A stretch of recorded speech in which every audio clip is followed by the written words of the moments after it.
This approach has for years been an effective way for enterprises to scale up their use of service offerings. 24 Generative AI is no different.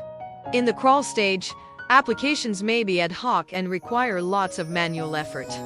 These eventually graduate to the walk stage, in which processes become more defined at the foundational level and automated.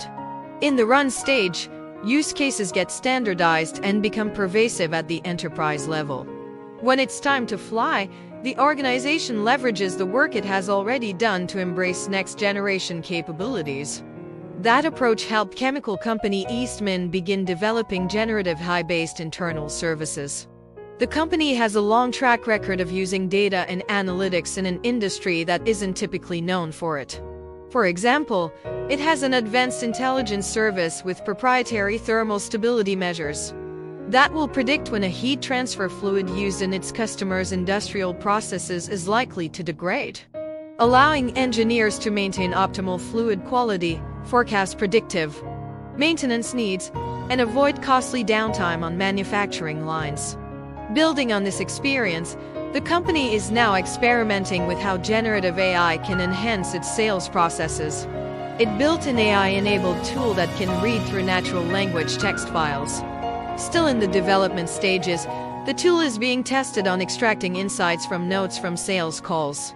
These documents are generated by sales teams after every call but rarely get read by anyone, even though they hold significant intelligence. Now, with the help of generative AI, the company is starting to unlock those insights. It lets us, a chemical company, bring a digital service layer to the table to differentiate ourselves in the market and create a competitive advantage, says Aldo Noceda, Chief Information Officer at Eastman. 25. Given the pace with which generative AI is progressing, it may be wise to apply this kind of framework to new enterprise use cases. Let proof-of-concept projects lead to standardized practices that become standard operating procedures across the enterprise. Once a business has achieved this kind of maturity, the sky is the limit.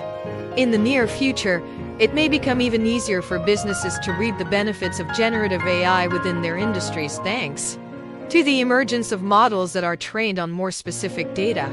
Today, most enterprises that are using generative AI are using tools built on foundational models that were trained on general-purpose data.